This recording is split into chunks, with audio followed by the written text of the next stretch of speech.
आपका स्वागत है। आपके दैनिक जीवन को सशक्त बनाने के लिए बुद्ध प्रेरित प्रेरणादायक और प्रेरक कहानियों का आपका स्रोत। इस वीडियो में हम बाधाओं और भय पर विजय पाने पर एक गहन बौद्ध कहानी प्रस्तुत करते हैं। बुद्ध के ज्ञान से सीखें और जानें कि साहस और दृढ़ संकल्प के साथ चुनौतियों पर कैसे काबू पाया जाए। दोस्तों, प्रकृति ने हमारे शरीर को 5 तत्वों से बनाया, लेकिन कलयुग के इंसानों ने उसमें एक तत्व और अधिक कर दिया और वह है पैसा। पैसों से सब चीजें नहीं खरीदी जा सकती है, लेकिन पैसों से बहुत कुछ खरीदा जा सकता है। एक संत प्रवचन दे रहे थे कि पैसों के पीछे मत भागो, यह माया का दलदल है और इस माया के दलदल में जो फंस गया तो वह पूरी जिंदगी दुखी रहता है। और वहां बैठे सभी लोग इसी बात पर तालियां बजा रहे थे। उन्हें यह बात नहीं पता थी कि यह संत इसी बात को बोलने के लिए पैसा लेता है। यही तो माया का खेल है, जो कि इस दुनिया में बहुत कम लोग इस बात को जान पाते हैं, और जिसने जान लिया उसको इस माया ने बुलंदियों की चोटी पर पहुंचा दिया। दोस्तों, आज के समय में पैसा कमाना जितना मुश्किल नहीं है, उससे भी ज्यादा मुश्किल है पैसों को संभाल कर रखना। इस दुनिया में बहुत लोग ऐसे होते हैं जिनके पास कुछ पैसा क्या आ जाता है, वो लोग घमंड में हो जाते हैं। वो लोग पैसों के नियम को जानते ही नहीं। आपने ध्यान दिया होगा कि सरस्वती की तस्वीर हमेशा बैठी होती है और लक्ष्मी की तस्वीर सीधी रहती है। सरस्वती यह कहती है कि मैं जल्दी आऊंगी नहीं, और यदि मैं आ गई तो मैं वापस जाऊंगी नहीं, क्योंकि ज्ञान इतनी आसानी से अर्जित नहीं किया जा सकता। और यदि हमने एक बार किसी ज्ञान को अर्जित कर लिया तो वह ज्ञान हमसे कोई छीन नहीं सकता। लेकिन लक्ष्मी का यह नियम होता है कि वह जल्दी आ भी जाती है तो जल्दी चली भी जाती है। यदि किसी इंसान को सही तरीके से रखना नहीं आया तो बहुत जल्दी उस घर से निकल जाती है। आज की इस कहानी के अंदर मैं आप लोगों को 6 ऐसे खर्च बताऊंगा जिसे आपको आज और अभी से ही बंद कर देना चाहिए, तो ही आप पैसों के सही नियम को समझ पाएंगे। आप कितना कमाते हैं यह जरूरी नहीं है, आप जितना भी कमाते हैं इसमें से आप अपना खर्चा इन 6 जगहों पर कम कर दो। धीरे धीरे आपके घर में धन रुकना शुरू हो जाएगा। आपको खुद को लगेगा कि सच में हमारे घर में पैसा रुकना शुरू हो गया है। और अमीर बनने का सबसे पहला रास्ता यही होता है कि अपने खर्च को कम कर दो और ज्यादा पैसा कमाने का तरीका ढूंढो। तो चलिए जानते हैं इस कहानी के माध्यम से कि वह कौन सी 6 चीजें हैं जहां हमें पैसा नहीं खर्च करना चाहिए। तो चलिए कहानी शुरू करते हैं। उससे पहले यदि आप भी महात्मा बुद्ध को दिल से मानते हैं और उनके भक्त हैं तो पोस्ट को कमेंट बॉक्स में नमो बुद्धाय जरूर लिखें, यह हमारे लिए आपका आशीर्वाद होगा। एक बार की बात है, एक गांव में 2 औरत रहती थी। एक के पास एक भैंस थी और एक के पास एक बकरी थी। जिसके पास भैंस थी वह औरत सही तरीके से किसी भी चीज को संभाल कर रखना नहीं जानती थी। उसकी भैंस दूध तो बहुत देती थी, लेकिन उसने दूध की कीमत जानी ही नहीं और वह दूध घर की बिल्ली को पिला देती थी। उस दूध को ऐसे ही खर्च कर देती थी। दूध को सही तरीके से उपयोग में कैसे लिया जाता है वह औरत जानती ही नहीं थी। और जिसके पास बकरी थी वह दूध की कीमत जानती थी और वह दूध के एक एक बूंद को बचाकर रखती थी और उससे दही जमाकर घी निकाल लेती है और धीरे धीरे वह बहुत सारा घी इकट्ठा कर लेती है। अब जिसके पास भैंस थी उसने दूध की अहमियत कभी जानी ही नहीं थी। उसने कभी भी दूध से घी निकालने के बारे में सोच ही नहीं थी। फिर एक दिन उसके घर में कुछ मेहमान आ जाते हैं और मेहमानों को तो रूखी रोटी नहीं खिलाया जा सकता, यह तो आप हम सभी जानते हैं। तो इसीलिए वह औरत उस औरत के पास जाती है जिसके पास बकरी थी। उस औरत के पास से 1 पाव घी ले आती है। वह औरत यह कहकर घी लाती है कि मैं जल्द ही अपनी भैंस का दूध निकालकर घी निकालूं तो मैं तुम्हें तुम्हारा घी वापस कर दूंगी। और बकरी रखने वाली औरत उसको उधार के तौर पर घी दे देती है और फिर वह औरत अपने मेहमानों को खाना खिला देती है।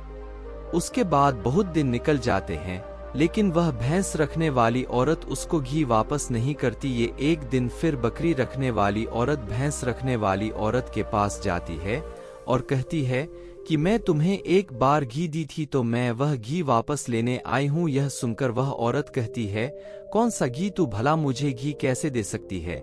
मेरे पास तो भैंस है और तेरे पास तो बकरी है, और मैं भला तुझसे घी उधार क्यों मांगूंगी? मेरे पास तो इतनी अच्छी भैंस है और उसका तो बहुत ज्यादा दूध होता है, मैं तो खुद उससे घी निकाल लूंगी, मैं भला तुझसे घी क्यों उधर लूंगी। यह कहकर वो देने से मना कर देती है और फिर बकरी रखने वाली औरत वापस आ जाती है, क्योंकि उसको यह पता था कि कोई भी अब मेरी बात पर विश्वास नहीं करेगा, क्योंकि उसके पास तो भैंस है। लेकिन फिर भी उसने कई लोगों से बोली, पर इस बात को कोई मानने को तैयार ही नहीं था। सबका जवाब एक सा था कि भला भैंस रखने वाला इंसान बकरी रखने वाले से घी उधार क्यों लेगा। यह बात कोई भी मानने को तैयार नहीं था। उसी गांव के बाहर एक गुरु रहते थे और फिर वह बकरी रखने वाली औरत उस गुरु के पास जाती है और उन्हें अपनी सारी समस्याएं बताती है। उसके बाद उस गुरु ने भैंस रखने वाली औरत को बुलवा है और फिर वह औरत भी उस गुरु के पास पहुंच जाती है और वह भी अपनी बात बताते हुए कहती है कि गुरुदेव यह झूठ बोल रही है, मेरे पास तो भैंस है और भला मैं इससे घी क्यों लूंगी। अब उस गुरु को इसका फैसला करना था कि क्या सच में भैंस रखने वाली औरत बकरी रखने वाली औरत से घी उधार ली है या नहीं, क्योंकि बकरी का दूध तो बहुत कम होता है और भैंस का तो बहुत ज्यादा होता है।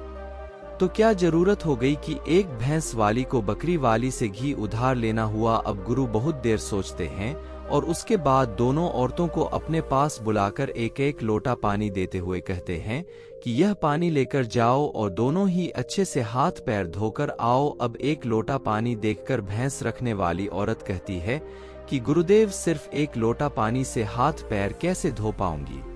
लेकिन बकरी रखने वाली औरत उस लोटे को लेकर चली जाती है और वह अच्छे से अपने हाथ पैर धोती है और उसके बाद भी वह लोटे के अंदर कुछ पानी बचा भी लाती और वापस गुरु के पास आ जाती है। लेकिन वह भैंस रखने वाली औरत लोटा लेकर जाती है और उसने तो सिर्फ अपना हाथ धोया और उस लोटे को खाली करके वापस ले आती है।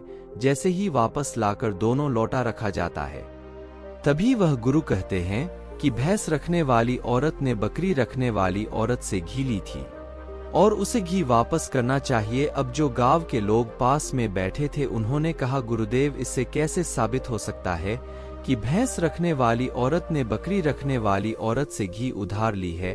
उसके बाद वह गुरु कहते हैं कि जरा इन लोटों पर ध्यान दो। इस औरत ने लोटे में इतना पानी बचा भी ली और हाथ पैर मुंह सब धोब ली। यह होती है किसी भी चीज की अहमियत को समझना।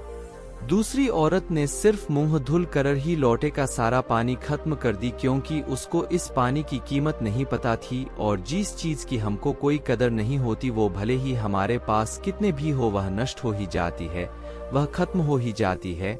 और यदि हमारे पास कोई भी चीज कम है और यदि हम उसको सही तरीके से इस्तेमाल में लेते हैं और उसकी कीमत को जानते हैं तो जरूर उससे हम फायदा ले सकते हैं। जैसे कि बकरी रखने वाली औरत ने दूध बचाकर उससे मक्खन निकाली और उससे घी बनाई और भैंस रखने वाली औरत को दूध की कदर नहीं थी, इसीलिए इतना दूध होने के बावजूद भी उसके घर में मेहमानों के लिए घी नहीं था। यह बात सत्य है। उसके बाद भैंस रखने वाली औरत उस गुरु के चरणों में गिर जाती है और कहती है, महाराज मुझे क्षमा कर दीजिए, मैं अभी घर जाकर उसको एक वापस दे दूंगी। उसके बाद वह गुरु कहते हैं कि बूंद बूंद से सागर भरता है। हमारे पूर्वजों ने यह कहावत यूं ही नहीं बनाई। हमारी छोटी छोटी बचत हमारे भविष्य में एक महत्वपूर्ण लाभ बनकर हमें मिलती है और यह बात बहुत ही कम लोग जान पाते हैं और यही बात हमारे घर में लक्ष्मी पर लागू होती है। यदि हम लक्ष्मी को बचाएंगे तो वही लक्ष्मी हमें भविष्य में अधिक लाभ बनकर मिलेगी। तो दोस्तों की कहानी तो आपको समझ में आ गई होगी। तो आइए अब जानते हैं वह 6 खर्चों के बारे में जो हमें आज से ही बंद कर देना चाहिए।